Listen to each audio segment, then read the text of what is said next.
上次我们聊到了黄喉小青、大花钻、黑流地图、白唇和窄桥，这几种龟的价格一直在走低。今天我们就接着上期的内容继续来聊聊龟价，盘点一下近期还有哪些龟价格大跌，尤其在这寒冬来临、交易淡季，冲刺一下捡漏末班车，点赞、关注加转发，养龟顺利，很健康。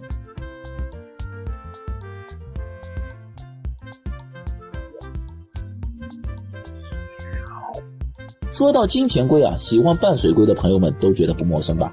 要知道啊，三线闭壳龟可是妥妥的高端龟，近几年价格直逼香龟。这老哥俩被誉为半水龟中的卧龙凤雏，只可惜啊，凤雏坠地，卧龙升天。香龟现在是越来越贵，牢牢地把持着高端龟市场的门槛，而三线闭壳龟却是一落千丈，变成了个大聪明。记得去年三线苗子的价格还要3000加，今年啊直接跌破了4位数，变成了800-900。即便是海南种的三线，也从4000加掉到了1800加，简直是粉碎性骨折的往下掉。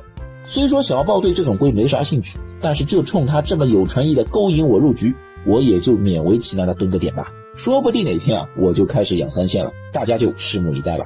说到半水龟中的另类，就不得不提到安布了。这个龟也叫半水龟啊，整天喜欢泡在浴缸里洗澡，关键啊还不喜欢凉水，一定要温暖的洗澡水，不然就腐皮、白眼、感冒、肺炎给你看。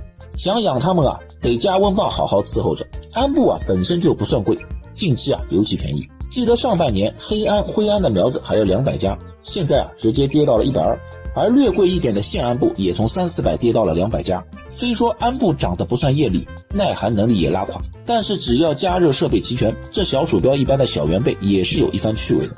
什么？胆小？不存在的，只要养定了，什么龟都是可以色大包天。哦，说错了，胆大包天。比如巨源闭壳龟，巨源的价格经过了3年特殊时期的洗礼之后，犹如洪水猛兽般的上涨。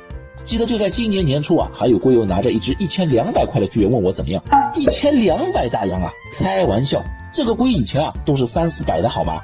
就因为境外渠道关闭了，野货进不来，商家开始疯狂的炒作巨源了。但是最近呢，连续7个月跌停，身价直接缩水7-8倍，某拍堂上126块就能拍到一只，堪称龟圈市场的熊市股。那些半年前花了1000多买了巨源的龟友们哇哇大哭，而现在的龟友兴高采烈地拍了一只又一只，一边拍一边发自内心的喊太便宜了，太便宜。然后没几天就改了，巨源的价格是跌了，风险也涨了，因为都是境外流入的野货，个体状态确实很不稳定，内伤、应激、生病、拒食问题比较严重。如果你没有一点运气和较强的调理能力，还真不建议你们买它们。